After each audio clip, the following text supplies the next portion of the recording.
Hey everybody. Recently I've been trying to reach out and find local authors who have written things so that I can read and support them. And so I found a book by Philip Cottingham and it's called Michael's Mind. I've actually known Philip for a few years, probably about 10 or so, through various friends and things of that nature. And so I went ahead and got his book, and I wanted to read a brief entry and then tell you a little bit about my thoughts about it so that maybe some of you would be interested in picking it up too. So this is about maybe about 40% of the way through the book. This chapter is called The Moon, and it says, "Here burns a dazzling fire, lavender and myrrh condensed as mist on skin, hula hoops of light circling their torsos, wrapping around shapely hips and dance, moving in trance, recant 1 foot, revolving 1 foot. Repeat 2 looks and the spell has spun.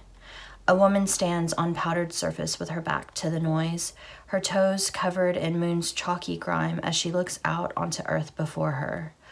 The place she once called home stares back. A massive spiral-shaped cloud formed over the Atlantic. She has thoughts here like she did down there. Her memories are still with her, her likes and dislikes.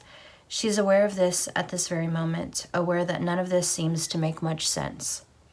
There's a thought that follows that makes her think this may not actually be happening at all.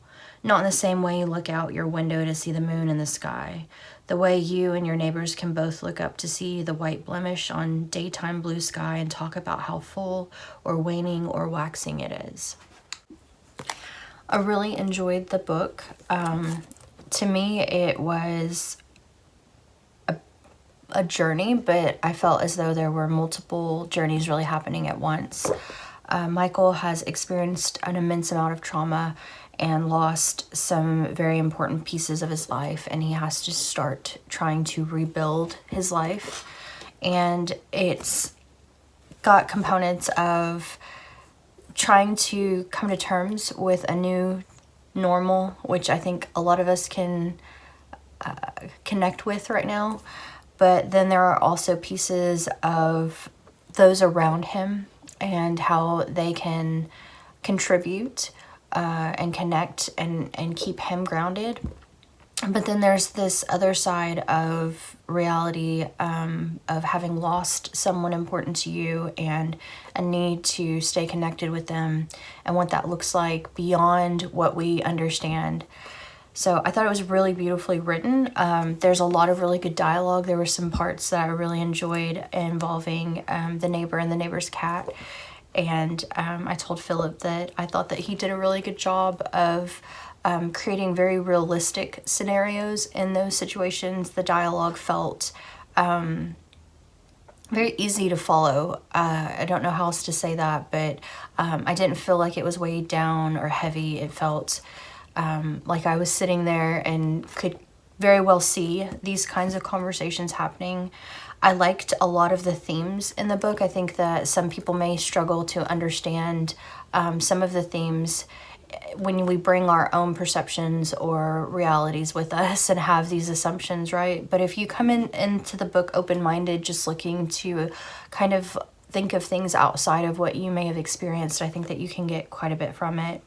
I was really impressed with the way that he wrote about someone who had experienced trauma and how they try to repair through that. And I think that it's important to realize that when someone is trying to come back from something like that, it takes a long time to process, and during that process you may experience additional traumas that slow that down, and that's kind of what happens for Michael.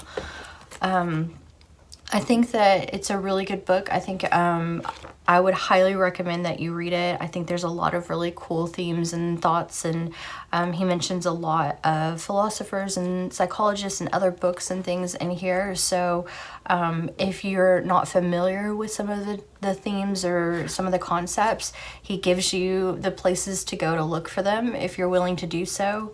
I'm definitely interested in seeing more from Philip, and I've told him that I'm excited to see what he has next. So if you guys have time right now and want to support a local author, the book is called Michael's Mind, and the author is Philip Cottingham, and his website is philipcottingham.com.